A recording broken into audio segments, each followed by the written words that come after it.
Ici, la production oléicole est satisfaisante, elle est de 1200 litres par jour et l'huile est de qualité.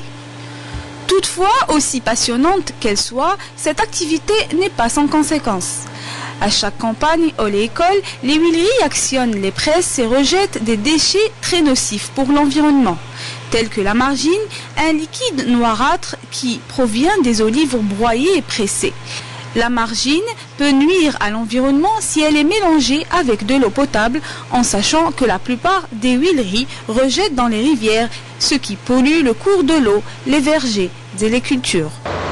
L'extraction d'un litre d'huile d'olive génère 4 litres de margine. Chaque litre de margine pollue 600 litres d'eau.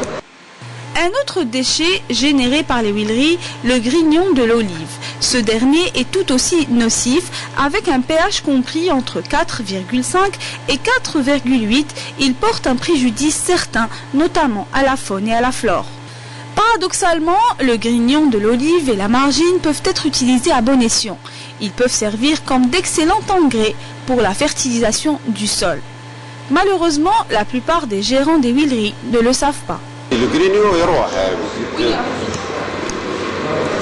يجيو يديوه كاين جماعه اللي يجيو يديوه قال لك كاين اللي قال لك باللي راح ندفعوها للترونجي يديروا به لي زونغري كاين اللي يجي يديه يقول لك نخلطوا به لا ليمون بيطال.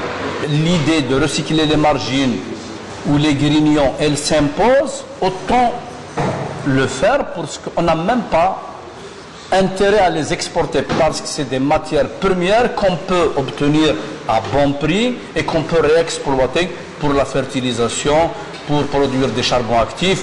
Et je vais vous dire encore mieux, savez-vous que le noyau d'olive, il sert aussi de charbon actif pour dépolluer, c'est-à-dire le même produit qui pollue les barrages, il suffit de le recycler pour dépolluer les barrages.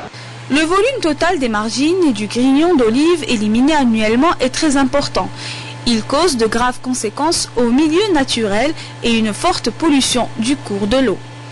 C'est dans l'objectif de valoriser les sous-produits de l'olive que le projet d'utilisation des margines et du grignon dans les terres agricoles a été mis en place.